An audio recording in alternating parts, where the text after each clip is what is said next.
Well, I'm back to talk to you about chapter 8. So it continues from the night before, and so we know that Ethan and Xena had probably their first fight ever, and when they were really, really angry at each other. And so he waited till she fell asleep and went downstairs. And they have this extra room in the house. And back when his parents were alive, he was able to kind of use it as his own like private study. And so he had like a little couch or something set up and a little desk to try to make it seem like it did when he was away at school. You know, some kind of a hopeful place for him. And in fact, it's even more hopeful because he finds on the desk he finds this little scrap of paper that says "Don't trouble Ethan." So Maddie has left him a little note, but that just makes him sad because he realizes then that he's gonna never get to see her anymore, and he's not gonna be able to talk to her face to face. They're just gonna have to write letters. And so he gets super frustrated. Now, the weather today, right now, has changed and it's stormy outside. I don't know if you can hear the rain or the thunder, but it's pretty fitting, right? Because Ethan is at war with himself in this chapter. Symbolism. So at the top of page 56 in the skinny book, he says, the narrator is telling us his thoughts. Must he wear out all his years at the side of a bitter, querulous woman? Other possibilities had been in him, possibilities sacrificed one by one to Xena's narrow-mindedness and ignorance. And what good had come of it? She was 100 times bitterer and more discontented than when he had married her. The one pleasure left to her was to inflict pain on him. All the healthy instincts of self-defense rose up in him against such waste. And so it says that he kind of lays down. Okay, so it says he bundled himself into his old coonskin coat because this is time before central heating, and the family is so poor they don't have very much, as we know. They don't have any extra, and so when Maddie came to live with them, he had to move the stove, which was in this room, up to Maddie's room, so that she wouldn't freeze to death. So now it's cold in the room. It says he bundled himself into his old coonskin coat and lay down on the box sofa to think. Under his cheek he felt a hard object with strange protuberances. It was a cushion, which Xena had made for him when they were engaged, the only piece of needlework he had ever seen her do. He flung it across the floor and propped his head against the wall. So I think that's really neat too because women at this time period, they should have been doing needlework. They should have been making little decorative pillowcases or covers for stools or tablecloths. They should have. This is one of the things that was kind of expected. They would have done needlepoint samplers or cross-stitch samplers when they were little girls, and they would have been kind of expected to kind of make their house kind of homey with these homemade objects. And apparently Xena didn't do that. She'd only ever done this once, and the cushion was hard, right? Which it's a pillow. It's not supposed to be hard. So, and I love how, Ethan throws it across the room.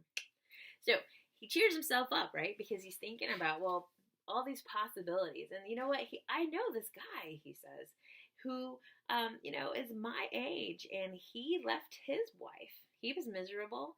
He went away with a girl, and he got married, and they came back to visit family, and they have this beautiful daughter who has a gold chain and is dressed like a princess. So he's like, I could do this. I could leave with Maddie tomorrow. I don't need to stay here. So he decides, gonna do it, leaving. But he needs to leave Xena a note.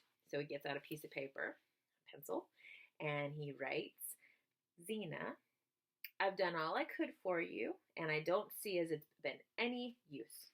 I don't blame you, nor I don't blame myself. Maybe both of us will do better separate. I'm going to try my luck west, and you can sell the farm and mill and keep the money. But of course, money is the sticking point, right? He realizes that if he gives her the farm and the mill to sell, well, first of all, we know it didn't sell when they were first married. But secondly, that won't leave him anything, right? So, and he knows that she's not going to be able to make any money because she doesn't have the physical well-being to work the farm, and he works like all the time. and they can hardly survive. So he starts to feel bad, right? He starts to realize that, well, he can't go because, I mean, if he could just go and work, it'd be all right, but he's got to take Maddie with him. And so he's got to, like, take care of her, feed her, make sure she has someplace safe to be. So now he's worried. He sees trips to the West reduce rates. He sees this advertisement in the newspaper that's laying there, and it just drives it home for him because he realizes that he has no money, that nobody will lend him any money because he doesn't have any security, because he's already mortgaged all of his property, all of his stuff, and he just has no recourse. And it says he was a prisoner for life, and now his one ray of light was to be extinguished. Really sad. So he lays there and he watches the sky kind of lighten, and he thinks about,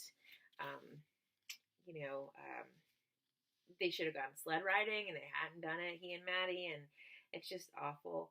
So then he falls asleep, okay? Then he wakes up and he's hungry because he hadn't eaten the night before. Maddie wakes up. She understands. She was listening. She didn't hear him come up the night before to his bedroom, and so she was expecting him to be down in this extra little room. And it's really sad because he still can't express himself. She doesn't express herself, and I don't know. It's just sad. So she starts getting things out. Now, at this point, I want to mention a total side note, which should make you just feel just like we're back in class, because it says he went out to the barn, of course, and then she brought in the milk and the cold remains of the meat pie, which was dinner the night before. So we are watching this show on Hulu, and it's called The Food That Built America, and it's a History Channel show. It's very entertaining. The first episode is talking about cereal and about how it was just like basically a marketing gimmick that made cereal what Americans eat for breakfast, because prior to the late 1800s, early 1900s, people just ate leftovers. There was no such thing as like breakfast food, which I thought was pretty neat. It's a good show. You might like it. So it's on TV if you don't have Hulu, or you have the History Channel. You can find it maybe on TV. Anyway, so they're going to eat leftovers from the night before. And so they're kind of awkward with each other. They're kind of blushing, and they're trying to tell each other, don't worry, don't take any trouble. So Ethan kind of is able to forget about what's gonna happen today, which is Maddie leaving, because now it's the morning. And Jotham comes by and says, well, it's gonna be hard to carry both Maddie and her big trunk. She would have had like a big steamer trunk on the sledge, so we're gonna send the trunk on ahead of her to the station, and then I'll take her at 5 o'clock to meet the train. And Ethan says, oh, it ain't so sure about Maddie's going. Okay. So, like, in denial. All right. So, anyway, he goes about his work, and then he decides to go back to town because he has another idea. So, this is his last-ditch effort. There's a really lovely sentence here. It's on page 59. When he's walking to town with his last shred of hope, it says, the early mist had vanished, and the fields lay like a silver shield under the sun. It was one of the days when the glitter of winter shines through a pale haze of spring. Every yard of the road was alive with Maddie's presence, and there was hardly a branch against the sky or a tangle of brambles on the bank in which some bright shred of memory was not caught. That's lovely. Anyway, so he decides that what he's going to do is he's going to ask for $50 from the Hales. So remember, this is the business arrangement that he has. Seems to be his main source of income. Hale's the carpenter, and he buys wood that Ethan trees that he cuts down and processes. And he happens to meet, instead of meeting Andrew Hale, the the owner of the business, the carpenter, he meets Mrs. Hale and one of their children. And so this is like a really neat little interaction here. It says, um, I only just heard from Mr. Hale, this is Mrs. Hale speaking, about Zena's going over to Betbridge to see that new doctor. I'm real sorry she's feeling so bad again. I hope he thinks he can do something for her. I don't know anybody around here has had more sickness than Zena. I always tell Mr. Hale I don't know what she'd have done if she hadn't had you to look after her. And I used to say the same thing about your mother. You've had an awful mean time, Ethan Frome. So she and her son, drive off. But this one kind comment to Ethan just totally changes his mind, and the sun has come out. The rain has stopped. It's so perfect. I just can't believe it. Anyway, he feels like less alone, right? It says. And so now he realizes one more time that he cannot ask them for money, because he would be asking them for money that he is owed, but he has no intention of paying it back. He has no intention of, using it to help the farm. Instead, he wants to run away with Maddie, and he can't do it. Okay, so I'm going to read you that last paragraph. It says, with the sudden perception of the point to which his madness had carried him, the madness fell, and he saw his life before him as it was. He was a poor man, the husband of a sickly woman, whom his desertion would leave alone and destitute.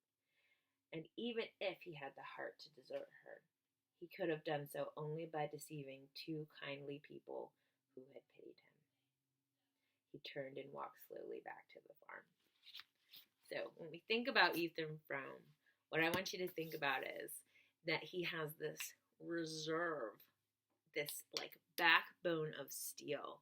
He is very moral, he is very strict, and he will only do things his way, for better or for worse. Okay? Thank you for watching. See you later.